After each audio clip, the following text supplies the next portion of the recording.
À quoi servent les hommes? Quel est le rôle de l'homme dans le couple? Qu'est-ce qu'il estime apporter réellement?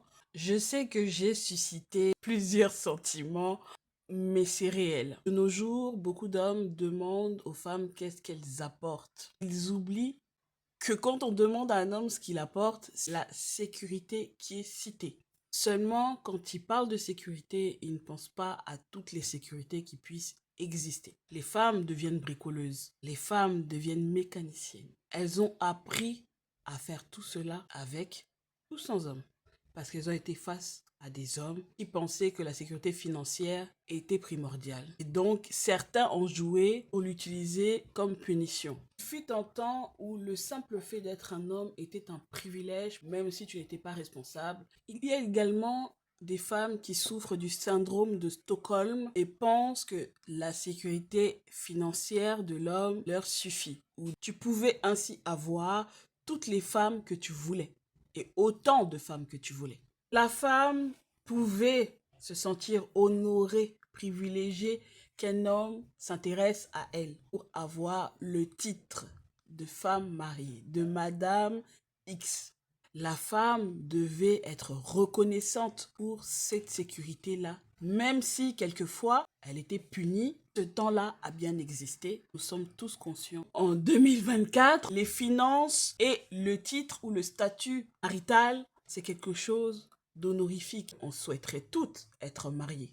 Bien sûr, que ton homme puisse t'aider, te soutenir financièrement est un luxe. Cela n'est pas discutable. Et aujourd'hui, on peut s'en passer. Ce n'est plus une priorité dans les relations que nous entretenons. C'est la raison principale de divorce. Heureusement, les choses ont changé. La situation des femmes a évolué en bien.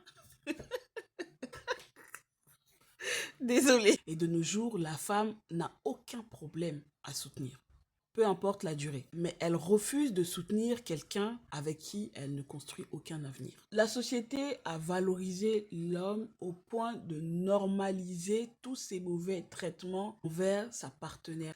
Chers hommes, beaucoup de femmes ne sont pas heureuses. Non pas à cause de la société, à cause de vos traitements. La société n'a fait que les aider. Beaucoup de femmes, déjà à l'époque, quittaient leur foyer, fuyaient, mais elles n'avaient aucun droit. C'était normal de lui faire tout et n'importe quoi sans se soucier qu'il y ait des répercussions. J'en profite pour faire un clin d'œil à ces féministes qui se battent depuis la nuit des temps pour que les femmes aient des droits et puissent enfin s'épanouir, ne puissent plus dépendre d'un homme. La société nous reproche à nous, les femmes.